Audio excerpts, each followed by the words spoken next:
खबरों की गंगोत्री में आप सभी का स्वागत। मैं प्रिया सिन्हा।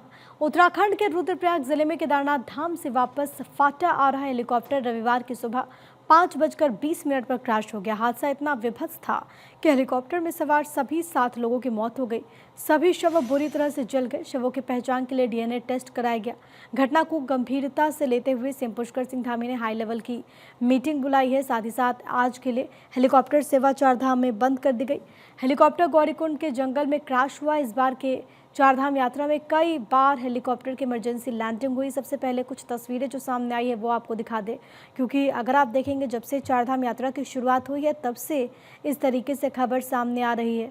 सबसे पहले आपको याद होगा कि गंगोत्री में एक हेलीकॉप्टर के दुर्घटनाग्रस्त होने की जानकारी सामने आई थी।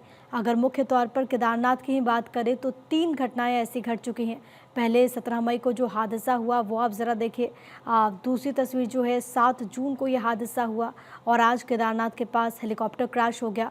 हादसा जो सबसे पहले 17 मई को हुआ था उसमें एयर एम्बुलेंस दरअसल क्रैश हुआ था। हालांकि इस दौरान किसी को ज़्यादा नुकसान नहीं पहुंचा। दूसरा हादसा 7 जून को हुआ। पायलट ने इमरजेंसी लैंडिंग करा दी और ये सड़क के बीचों बीच इमरजेंसी लैंडिंग कराई गई। राहत की बात ये रही कि इसमें भी किसी को नुकसान नहीं पहुंचा। लेकिन तीसरा हादसा जो आज हुआ है वो दुखद है, क्योंकि केदारनाथ के दर्शन कर लौट रहे सभी श्रद्धालुओं की दर्दनाक मौत हो गई। खबर के मुताबिक कुल 7 लोगों ने जान गंवा दी है। इसमें 6 श्रद्धालु जो कि अलग अलग जगहों से ताल्लुक रखते थे और एक पायलट। हेली दुर्घटना के सभी शव रिकवर कर लिए गए। शवों के बुरी तरह से जल जाने की वजह से डीएनए सैंपलिंग के लिए पौड़ी से फॉरेंसिक टीम मौके पर भेजी गई। दौसा जिले के महवा के रहने वाले थे पायलट राजवीर सिंह चौहान। 2000 घंटे से ज़्यादा उड़ान का उनके पास अनुभव था। इंडियन एयरफोर्स में काम कर चुके थे। अक्टूबर 2024 में हेलीकॉप्टर एविएशन कंपनी ज्वाइन की। राजवीर सिंह की अंतिम बार आगे चल रहे हेलीकॉप्टर पायलट से बात हुई थी। बादलों की धुंध और मौसम खराब होने से वापस लौटने की बात उन्होंने कही। इसके बाद दूसरे हेलीकॉप्टर के पायलट से कांटेक्ट नहीं हो पाया। तब दूसरे हेलीकॉप्टर के पायलट ने ही डीजीसीए को इन्फॉर्मेशन दी, जिसके बाद वहाँ पर जो जंगलों में जो लोग मौजूद थे उन्होंने पुलिस प्रशासन को सूचित किया। वहाँ पर महिलाएं मौजूद थी, उन्होंने स्थानीय प्रशासन को सूचित किया। तो कई सारे सवाल हैं। 7 मौतें, जिम्मेदार कौन? सुबह 5:20 पर यह घटना घटी। केदारनाथ के पास गौरीकुंड में हादसा हुआ। पायलट समेत 7 पैसेंजर्स की जान चली गई। मृतकों में 2 साल का बच्चा भी शामिल था। इस दुर्घटना में गौरीकुंड से केदारनाथ जा रहा आर्यन एविएशन का हेलीकॉप्टर क्रैश हो गया। हेलीकॉप्टर क्रैश मामले को गंभीरता से लेते हुए उत्तराखंड के सीएम पुष्कर सिंह धामी ने सख्त निर्देश दिए। सीएम ने हेली सेवाओं के संचालन के लिए सख्त एसओपी बनाने के आदेश दिए। तकनीकी विशेषज्ञों की कमेटी बनेगी। हेली संचालन की सुरक्षा पहलुओं की गहन समीक्षा के भी निर्देश दिए गए। सीएम धामी ने कहा कि आज हुई दुर्घटना के सभी पहलुओं की जांच होगी। दोषियों के खिलाफ एक्शन होगा।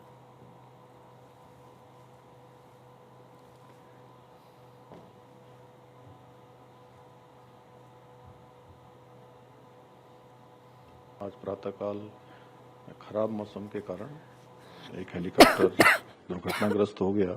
इनको गंभीरता से लेते हुए हमने तत्काल एक आपातकालीन बैठक बुलाई है और उस बैठक में निर्देश दिए हैं कि एक सख्त एसओपी बनाई जाए, जिसमें किसी भी कीमत पर जो हमारे डीजीसीए के रूल हैं, मानक हैं, उनके मानकों के साथ किसी भी प्रकार का कोई भी ढिलाई न बरती जाए और जो उच्च हिमालयी क्षेत्र हैं, उच्च हिमालयी क्षेत्रों में चलने वाले पायलटों को उसका अनुभव हो, ये एविएशन कंपनियां भी सुनिश्चित करें। एक कंट्रोल एंड कमांड सेंटर यहाँ पर स्थापित किया जाए और आज और कल 2 दिनों तक सभी एविएशन कंपनियां और डीजीसीए और यूकाडा और एआईबी सब मिलकर पहले एक बार पूरे आगे की हेली सेवा के लिए समीक्षा करें। तत्पश्चात ही हेली सेवा को चलाया जाए। जब तक यात्रियों की सुरक्षा सुनिश्चित नहीं हो जाती है तब तक ये सेवाएं बंद रहेंगी, क्योंकि हमारे लिए एक भी यात्री की जान सर्वोच्च प्राथमिकता है, उनकी सुरक्षा सर्वोच्च प्राथमिकता है।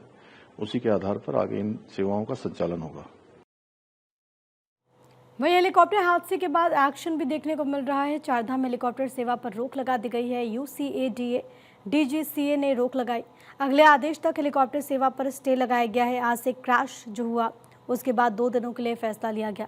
कैबिनेट मंत्री सतपाल महाराज ने केदारनाथ से गुप्तकाशी लौटते वक्त हुए हेलीकॉप्टर हादसे को दुर्भाग्यपूर्ण बताया और मृतकों के प्रति संवेदनाएं जाहिर की।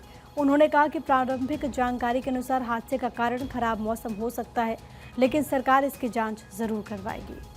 इधर हेलीकॉप्टर क्रैश में मारे गए लोगों की पहचान भी हो चुकी है। इसमें राजवीर सिंह चौहान जो कि पायलट थे, विक्रम रावत, विनोद देवी, इसके अलावा दृष्टि सिंह जिनकी उम्र 19 साल है, विनोद देवी की उम्र है 66 साल, राजकुमार जायसवाल जिनकी उम्र 41 साल थी, श्रद्धा राजकुमार एक बच्ची उम्र उसकी 2 साल, वो यहाँ पर मौजूद थी जिसकी जान चली गई। तो केदारनाथ हेलीकॉप्टर क्रैश मामले को लेकर आर्यन एविएशन पर सोनप्रयाग थाने में एफआईआर दर्ज हुई। आर्यन एविएशन पर बीएनएस की धारा 105 के तहत मुकदमा दर्ज हुआ। वायुयान अधिनियम 1934 के तहत भी एफआईआर हुई। आर्यन एविएशन के हेलीकॉप्टर क्रैश में 7 लोगों की मौत के बाद ये कदम उठाया गया।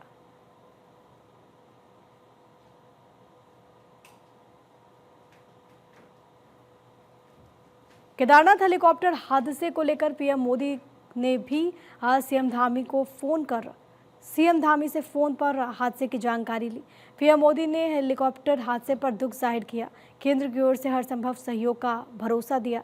सीएम धामी ने एक्स पर पोस्ट करते हुए बातचीत की जानकारी दी है। सीएम धामी ने अपने पोस्ट में बताया कि पीएम मोदी ने अपने विदेश दौरे पर साइप्रस से दूरभाष पर वार्ता कर रुद्रप्रयाग हेलीकॉप्टर दुर्घटना के संबंध में जानकारी ली।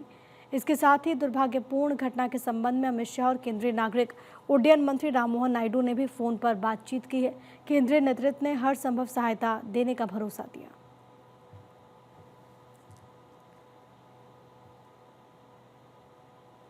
केदार घाटी हेली क्रैश मामले पर यूकाडा यानी कि Uttarakhand Civil Aviation Development Authority की सीईओ सोनिका सिंह ने बताया कि मुख्यमंत्री धामी के निर्देश पर लापरवाही बरतने वालों के खिलाफ सख्त कार्रवाई होगी। हेली उड़ानों के बेहतर समन्वय के लिए कमांड एंड कोऑर्डिनेशन सेंटर की स्थापना होगी। भविष्य में सिक्योरिटी के और तगड़े इंतजाम किए जाएंगे। मॉर्निंग में ये दुखद हादसा हुआ और केदारनाथ जी से गुप्तकाशी एक शटल जा रही थी और बीच में गौरीकुंड के आसपास ये दुर्घटना घटी है।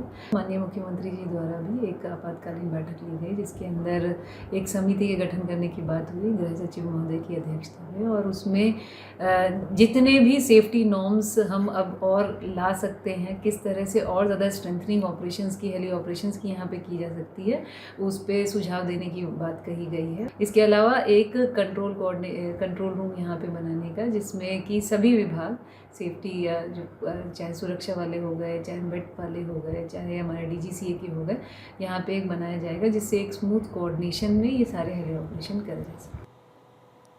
नैनीताल के प्रसिद्ध कैंची धाम में बाबा नीम करोली महाराज के मंदिर का स्थापना दिवस बड़े धूमधाम से और श्रद्धा भाव के साथ मनाया जा रहा है।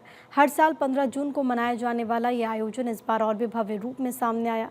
बाबा नीम करोली की तपोस्थली मानी जाने वाली इस पावन भूमि पर सुबह से ही भक्तों की लंबी कतारें लगी रहीं, चारों तरफ जयकारे गूंजते रहे। स्थानीय लोग हो या फिर विदेशी श्रद्धालु, सभी आस्था और भक्ति में सराबोर नजर आए। पावन अवसर पर मंदिर प्रांगण में मेले का आयोजन भी हुआ, जिसे प्रसाद के तौर पर पारंपरिक मालपुए वितरित हुए। आयोजन की खास बात यह है कि बीते वर्ष जहां लगभग 2,80,000 लोग पहुंचे थे, तो वहीं इस साल ये संख्या 4 लाख से भी अधिक पार करने का अनुमान है।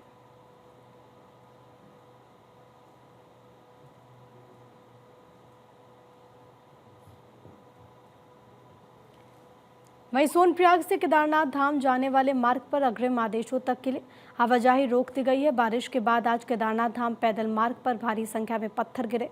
जंगल चट्टी के पास मार्ग पर बोल्डर गिरने से मार्ग क्षतिग्रस्त हो गया। सोनप्रयाग से केदारनाथ धाम जाने वाले मार्ग पर अग्रिम आदेशों तक के लिए आवाजाही रोकी गई। पैदल मार्ग पर जो भी श्रद्धालु गए हैं उनसे भी सुरक्षित जगहों पर रुकने की अपील की गई।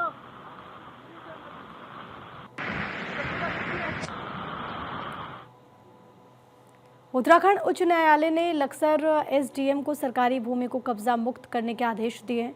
35 हेक्टेयर सरकारी भूमि पर कब्जाधारी ने कब्जा कर उगा रखी है फसलें, जिसे लेकर शिकायत दर्ज करा दी गई थी। शिकायतकर्ता राजवीर ने हाईकोर्ट में याचिका दायर कर कब्जा मुक्त करने के लिए याचिका दायर की। दरअसल कानपुर के अवधीपुर पंचायत में नदी और वन विभाग की 35 हेक्टेयर सरकारी भूमि पर कब्जा किया गया है, जिस पर कोर्ट ने 10 दिनों के भीतर लक्सर एसडीएम को सरकारी भूमि से कब्जा मुक्त करने के निर्देश दिए।